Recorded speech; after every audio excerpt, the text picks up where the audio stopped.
welcome back to my channel. I hope you've been well.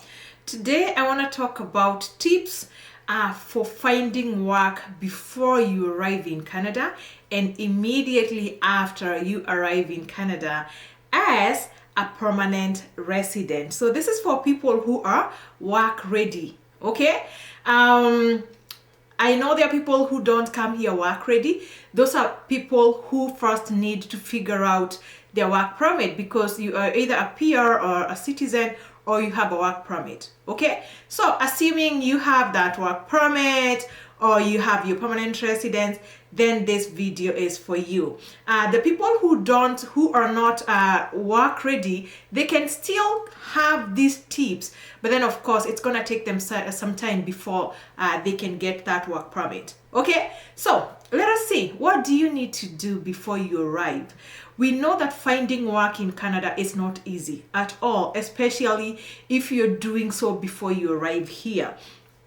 So you find that the job search, preparation of your resume, applying and networking and interviewing, all that is a full-time job. And it's not even made easy by the fact that you just completely arrived here. You knew you're out of your comfort zone. You're in a new country surrounded by strangers. So it doesn't make it easy. That is why you need to prepare before you arrive, as it's still possible to get that job prospect even before you land. Okay? So you can actually increase your chances of getting a job sooner and easily by following these 10 tips that I have prepared. Okay? People, have you subscribed? Stop. Like this video, subscribe if you haven't subscribed.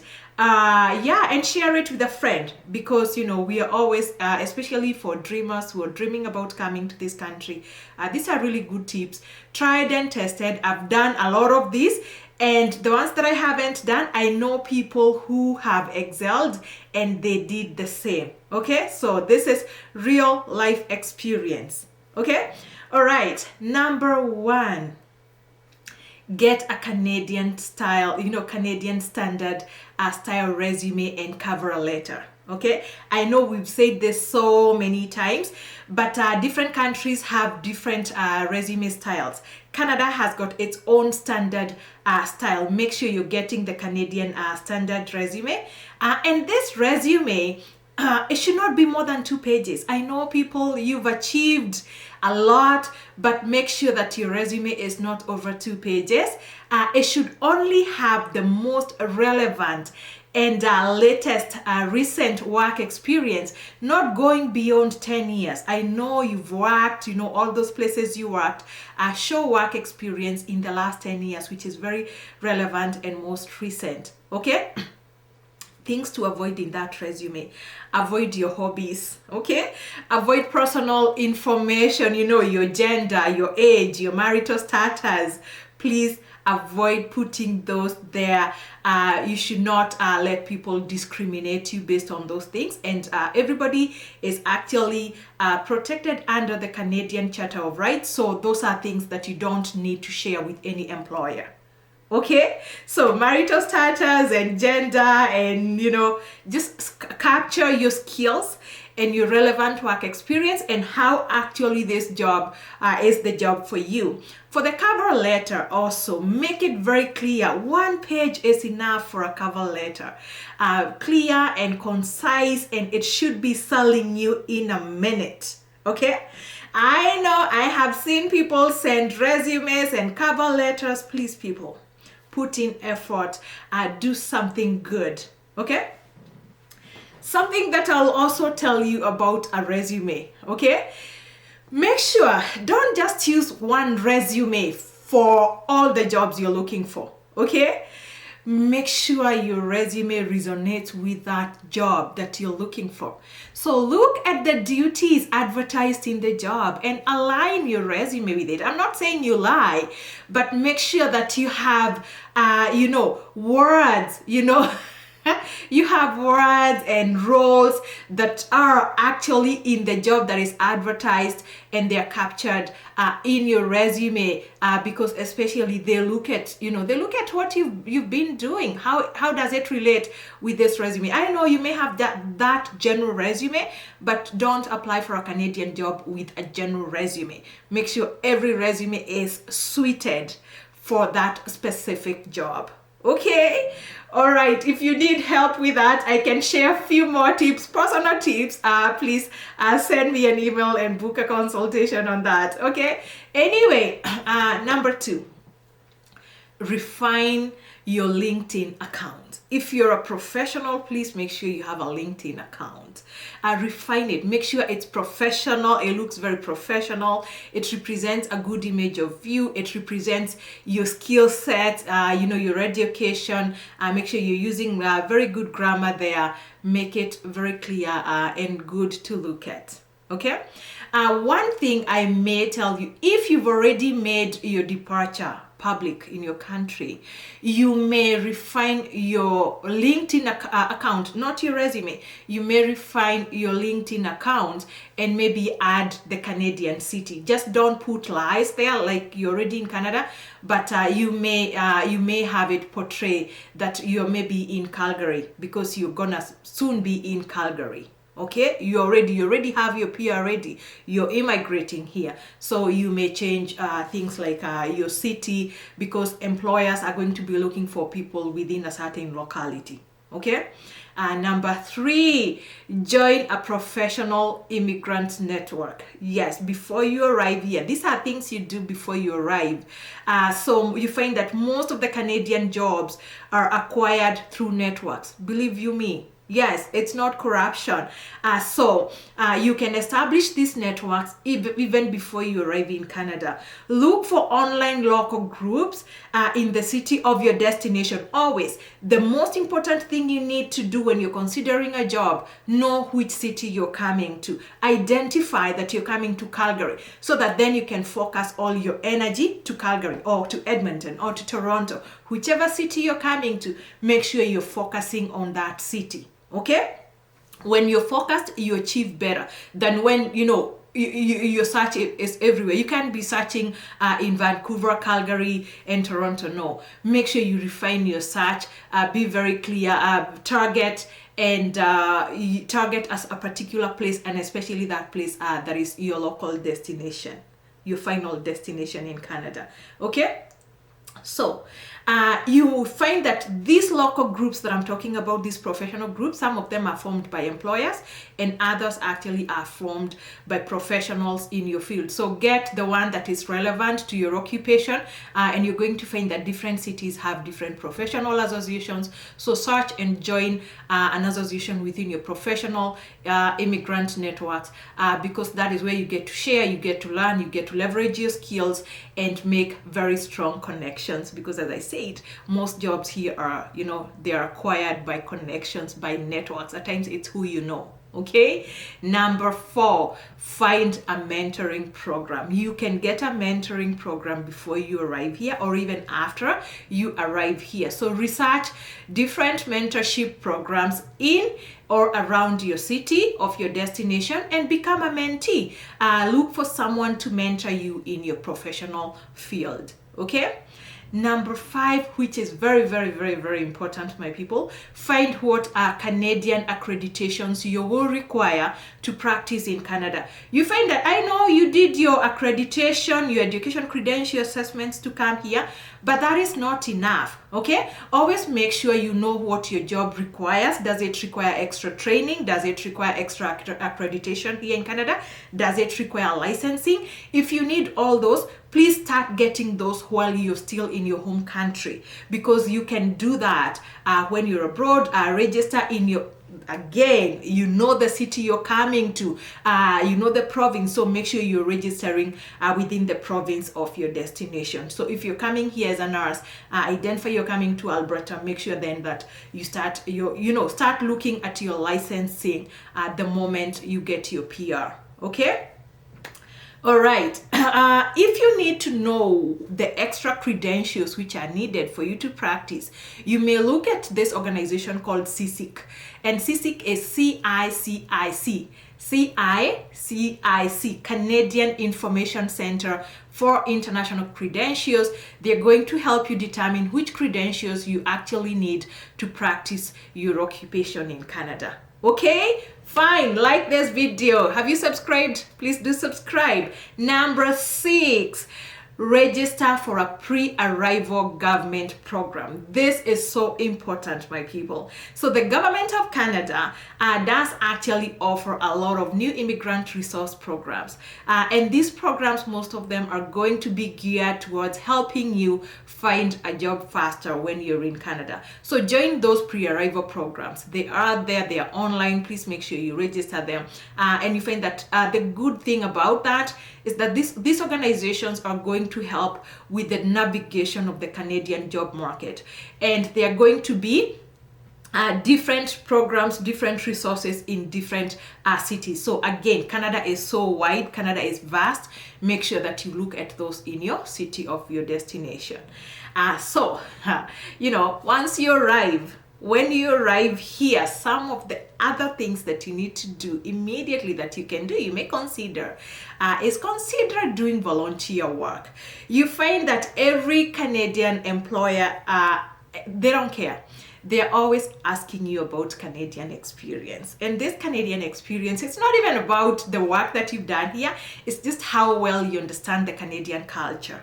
Okay, how do you understand the Canadian workspace? So as a new immigrant, you may consider volunteering. Look around.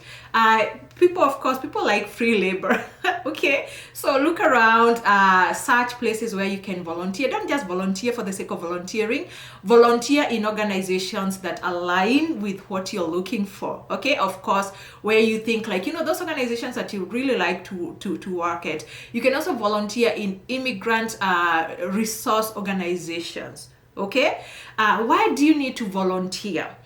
Not only are you going to get that Canadian work experience, but you find that volunteering in these places is a really good place to form networks. Yes, you gain networks, you get professional experience. Guess what you also get? References, because you're going to find, and we're going to talk about references next, you're going to need references for your next immediate jobs or even for future jobs. So these places where you volunteer, they are really good places to get references. Okay, let me tell you, I know so many people who volunteered in places and they actually ended up working in those organizations, because while you're there volunteering, people are noticing you. People who like you. Make sure that you're keeping your good vibe and you're doing a good job. You're not just there smiling, you're also doing a good job, and people notice you, and you never know, a position may come up vacant and you take up that position. Okay, number 8, this is important, and I did this. Take up free company trainings. When I say free company trainings, I don't mean those companies that have already employed you. Not necessarily. Before you get employed, get savvy, go online. If maybe you sell insurance or you're interested in some software product, sometimes you find that some organizations here offer free training, to university students, to potential clients. Yes, they do that. They call it customer training. Yeah, they call it customer training. So look for those and attend those customer training. You could go there looking like, if you have extra time, and I'm sure you have extra time in your hands because you really want that job. If they're offering customer trainings, work there like a client and say you want some training. The good thing about doing that, as I said, is you're forming networks, you're meeting people, you're creating familiarity. Let me tell you, these people like hiring familiar faces. So I have seen it personally, whereby some places I've worked in the past, you find that people who actually got hired, they went to a training class, and the trainer kind of, later on you're going to be looking for someone. You're like, you know what, there used to be this girl in our class, or there used to be this gentleman in our class, and who was really nice, and I don't know whether he's still looking for a job. Let me reach out, and you get a job. I did that myself. I attended training for geology, I swear. I did geology training. I came from Kenya. I didn't even have an idea about geology, but I did some trainings, and I met really good people, and I met really good networks. Anyway, I still ended up getting a job in that same organization. Okay.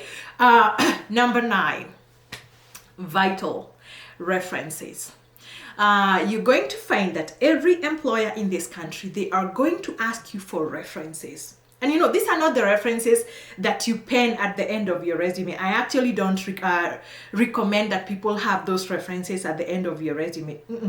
Only provide references when you're requested. And mostly you're going to be requested for a reference during the interview process. Okay? When you're in your country, this is when you prepare your references, because come on, as I said, you're going to be new in Canada. Who is going to give you references in Canada? You haven't worked here, but you can come here armed. Make sure when you're quitting that job because you got that Canadian PR, please don't burn bridges. No, my dear, don't. Live on very good terms, especially with your immediate supervisor, if possible. Make sure you have that good relationship, and you know that they can vouch for you. Always have someone in a managerial level who can vouch for you. When you come for an interview and you don't have that reference in Canada, always let your new employer or your potential employer know that, you know what, I have my immediate boss back in my country, and they are ready to offer me that official work reference. Okay? At that time, because you want to create credibility, if you're offering like your CEO or your human resource boss, you can give them their LinkedIn account. Then they can know actually that was your boss, not your mom, and offer formal emails. So avoid Gmail and Hotmail emails when you're giving for these references, and let that person know. An employer is going to tell you, you're at a stage whereby now you're doing reference checks. So at that point, let your references back at home know that they may be reached out mostly by email because of the time difference. Also still offer that phone number just in case. Let them know to expect an email, and this email is going to be asking about this kind of questions. So employers do that all the time. They're going to check references for you back home.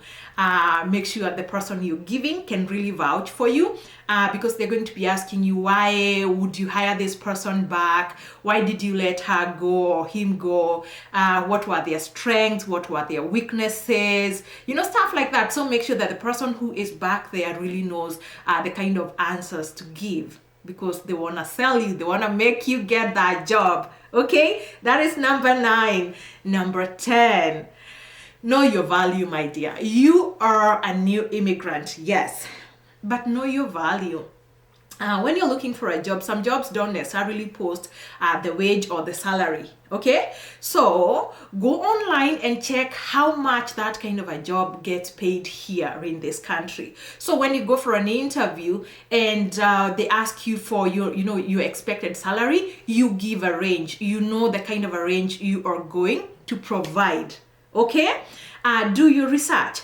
I know, and I will say this, please don't shoot me, but I will say this. When you're new here as a new immigrant, you will find that a lot of employers are not going to pay you the equivalent of other Canadians who've been here in this country. So you may get paid less. Okay, and as long as, and this is my advice, so please, this is my advice, you're looking for that first job. Okay, you want to get the first job in this country. Some of them, of course, they're going to take advantage of that. There are companies that do take advantage of new immigrants, but it's you to know what it is you want. Do you want to start fights even before you get the first job, or do you want to get that job, run with it, get your foot in the door, get Canadian experience, okay, and learn get references and start hunting for the next job, whereby you can go armed with Canadian experience, you'll be armed with a lot of wisdom, and guess what? You will be armed with bargaining power. I'm not saying you don't bargain for the first job, bargain if there's room for bargain, but some of these organizations don't even give you the chance to bargain, and they're gonna send you an offer, you take it or leave it. If you take it, you know what it is you want that job, they're giving you the opportunity. As I said, it's up to you to know whether you're going to start discrimination wars before you gain the first job, or whether you're gonna take that and use it as a stepping stone to the next job. That is my personal advice. So those are my 10 tips. My people, because I like you, let me tell you this, and this is something that I have seen a lot with a lot of emails that people send me. Don't do this. Please don't do this. If you're abroad and you're looking for a job in this country, avoid telling lies. Okay? And these are the kind of lies I've seen. I've seen people tell me, Lois, could you please help me buy a Canadian phone number to put in my resume? And this person is somewhere, in their country, but they want a Canadian phone number, so that they can hoodwink an employer to call them thinking that they are already in this country. First, there's no one you're hoodwinking here more than yourself. So don't do that. Don't do that. Always let an employer know, even if you're outside the country, let them know that you are coming. You will be arriving maybe in the next 1 month. If they can hold that position for you, actually you're going to find whenever you have that confirmation of PR, some employers are going to be happy to go through with the interview session and process, and that's an easier way because you've already given them full disclosure. You've said, you know what, I have my PR ready, I'm arriving on this time, and I'm ready to start work immediately that I arrive. But don't put numbers there. You don't even have your PR ready, you don't have even your visa, and you're already putting a Canadian number to lie to a potential employer. You're wasting their time, and you're also wasting your time. Okay? Last, my people, above all, I have said this time and again, have a positive attitude, a positive mind, a positive outlook. That can do attitude, okay? Show eagerness to learn, and I can tell you, you're only going to attract the things that you desire. So if you really want that job is going to be coming your way. Go for it, okay? And don't listen to people who tell you things can't be done, because I have seen things get done. New immigrants come here, they get the jobs, and they thrive. Okay? Yes. So all the best, my friend. When you're looking for that job, subscribe, share, and share. Thank you.